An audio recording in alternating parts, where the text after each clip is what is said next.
Hey everyone, it's Aubrey, recovering perfectionist, queen of distraction, and today we are in the bedroom of my son Jackson. He's 7 years old, just started second grade yesterday. In the last couple days, I've been working in here to give him a clean slate and a fresh start for the beginning of the school year.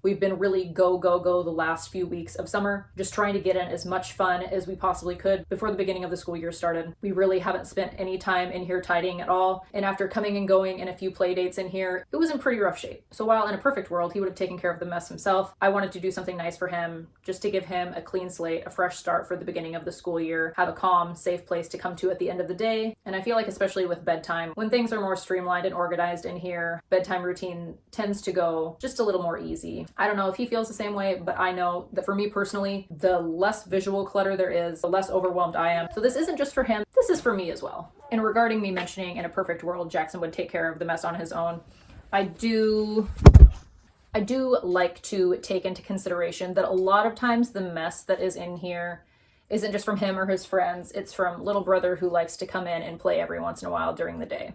I don't want to leave that for Jackson. His habit of cleaning his room isn't stellar, but I'm partially to blame for that. When he was Alex's age and showed interest in cleaning and tidying up, I really didn't let him engage in cleaning or tidying activities with me as much as I should have, and now I'm paying the price for it. So now I'm just trying to figure out ways to work with him to try and get him more involved and excited about actually cleaning his room. We're also trying to implement more chores and try and hold him more accountable for being a part of our home. That almost hit mommy. Anyway, the marble run's coming down. That's the thing he likes to do. Is it going down? And so Alec is throwing the pieces of the marble run down right now, but afterwards we are going to clean it up together and he will be a part of it. So doing different things now, but trying to make past choices work now. So back on the topic of chores. At the beginning of the school year, so yesterday, we started Jackson on a chore system. Each chore, he's getting 25 cents. I'm not sure if we'll have a limit of what he can earn weekly, but to be completely honest,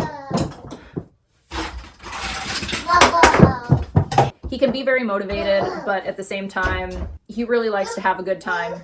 And chores will probably never be on the top of his to-do list of things that he wants to do. There are things like feeding the chickens in the morning that that's the thing that you're going to do in the morning. And if he would like to get the eggs, then he'll earn an extra 25 cents. So we're trying to give him some incentive here.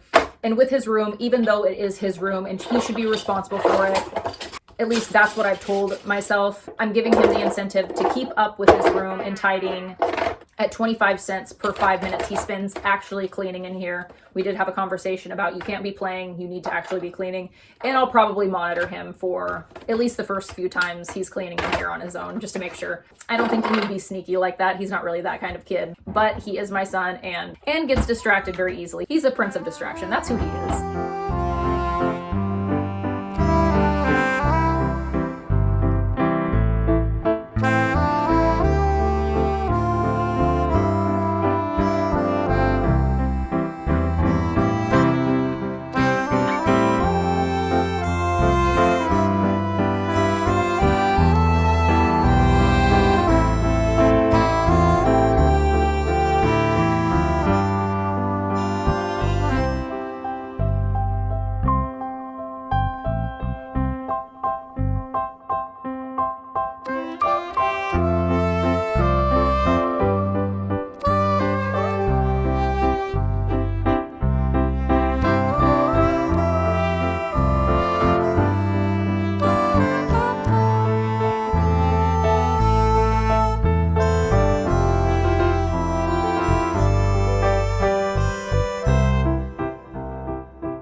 Is that cozy?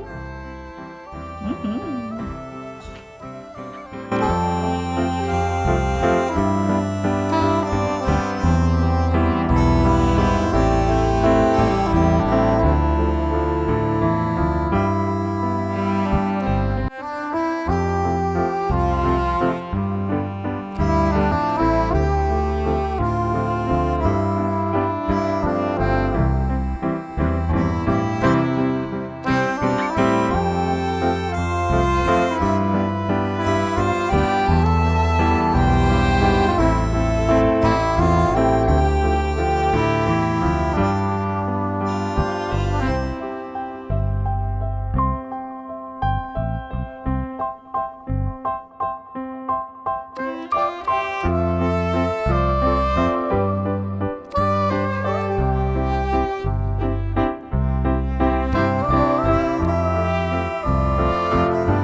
Final touch, the tag from his backpack that he insisted on keeping. Got it.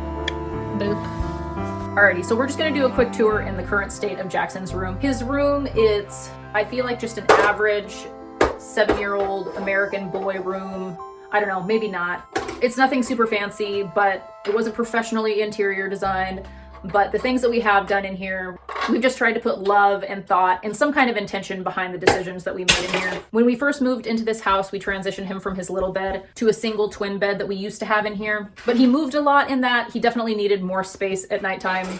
And so we got this IKEA loft bed from my parents' house. It used to be my brother's. It was about 1 foot too tall, so we had to cut the legs off. But those legs Josh repurposed for this Lego table that he built for Jackson, and it's pretty cool.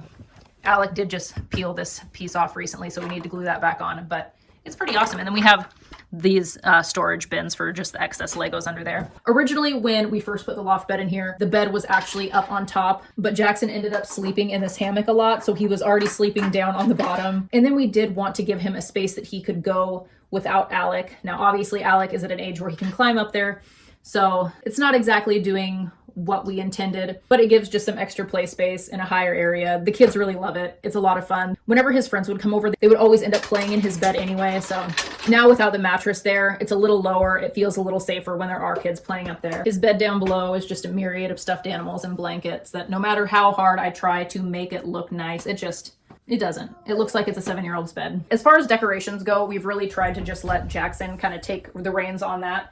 He reminds me of my grandma and my grandpa. He likes to collect, he likes knickknacks. So we've got things here that he's collected, that he's gotten from people. A lot of these things were actually things from my grandparents' house, like the Billy Bass that doesn't work, but he refuses to get rid of. Okay, do you want the Billy Bass? And now apparently the fish is going to be a favorite of Alex. This was about 4 years worth of accumulation, his favorite art projects that he's put up on the wall, or things that he and I have done together. And when I was tidying in here, I did take things down and kind of put them up with a little bit more intention, a little bit more organized. And I really do just love this. The canvas painting is one that Jackson and Alec did last year. And then this is one that they did over the summer. I think that he really does find a lot of joy and pride in the things that he's created, that he's decorated his room with.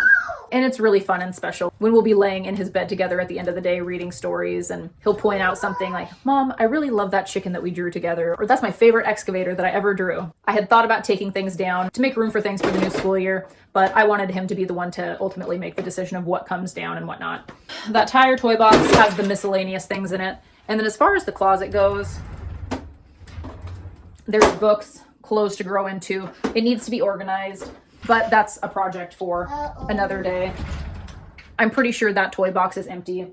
All of his toys and his books do need to be sorted through. He's not really big into storybooks right now, so I think that a lot of his stuff I need to set aside for when Alec is at an appropriate age for those. Jackson's really been into the Magic Treehouse chapter books, so we've been reading those a lot recently. We just finished the 7th one last night, so I think that we might be just gravitating towards a different style of book as he gets older. And another thing that I do really need to do in here is just go through all of his toys. Jackson has a really hard time parting with toys, and I really don't want to be the mom that gets rid of things without first consulting him. But I think we're kind of at a point. What are you doing? You want to get in there? You want to get in the hammock? Alrighty, I had to relocate. Alec needed lunch and needed to go down for a nap, and his room is not very far from Jackson, so I'm just erring on the side of caution and avoiding that side of the house. So as I was saying, I think I was talking about how Jackson has a hard time parting with things, and I don't want to be the mom that gets rid of things without consulting him first, since, they are his toys. But I'm kind of getting to a point where I'm realizing that I might have to just start making some executive decisions without him. There's a lot of stuff I don't even think he realizes he has, like small toys that come in the house that he plays with for a couple days and then just get pushed around and are never really actually played with. Those are the things that make their way out into the living room and the house and get shuffled around and stepped on, and the things that I find myself getting the most frustrated with. I want my kids to have toys, I do, but I want them to have toys that they play with. And I guess at this point, I don't even really care if they're learning anything from the toy. If they're just having fun with whatever the heck it is, as long as they use it, I'm fine with keeping it around. But now we're at a point, we have 2 kids. There's a 6-year age gap between Jackson and Alec. So some stuff's got to go. I guess I'm kind of at a point where I'm feeling overwhelmed knowing that Jackson's birthday is next month. Alec's is the following month. Then it's Christmas, and there's just going to be such a big influx of stuff that I'm not asking for. And I want the boys to have presents. And there are a lot of things that they've gotten as gifts that they really enjoy. But I'm sure that, as many parents have experienced, there are many occasions where you receive a gift that really just causes you more stress. I've heard from a lot of people the push popper machine isn't a super fun one to receive as a gift. But at least the push popper is only one piece. That's what I have to say about that. So something's got to change. And as much as I would like for Jackson to be a part of it, I don't think that he really can be. But with that being said, I'm going to make executive decisions on certain things when I do bite the bullet, and I'll 100% make a video about this because it's a process that I just need to document. If there are any things that I'm unsure about, I will ask Jackson, and I guarantee you that he's going to want to hang on to stuff, but I'm tired of the little things that are continuously getting shuffled around that aren't actually played with. And they could go to somebody that would actually play with them, or they could go to the landfill if they're broken. And that sucks. Sorry, planet, but I don't know. I'm just doing my best here, and I'm tired and overwhelmed. Overall, I am really happy with how Jackson's room looks. I'm 100% dreading doing the deep cleaning and organizing stuff, but that's not stuff that he thinks about. He doesn't think about whether or not his stuff is organized, or if there's a bunch of broken pieces at the bottom of his toy box. That's not what he's concerned about. And I can't really expect more from him because he's a 7-year-old boy. I'm trying to be realistic here. And I do really hope that by having the chore system with the incentive to earn money will give him a little bit of motivation to be more accountable for his things. And then someday he's going to grow up and he's going to have to deal with all this stuff, and he's not going to get paid for it. I am curious for any moms out there. What has worked for you for your kids to motivate them to clean their room? Are you doing an allowance incentive, or are your kids just naturally born cleaners? I'll see you in the next one, which might be Alec's room, but we'll see. All right, as always, I love you. Have fun and be kind.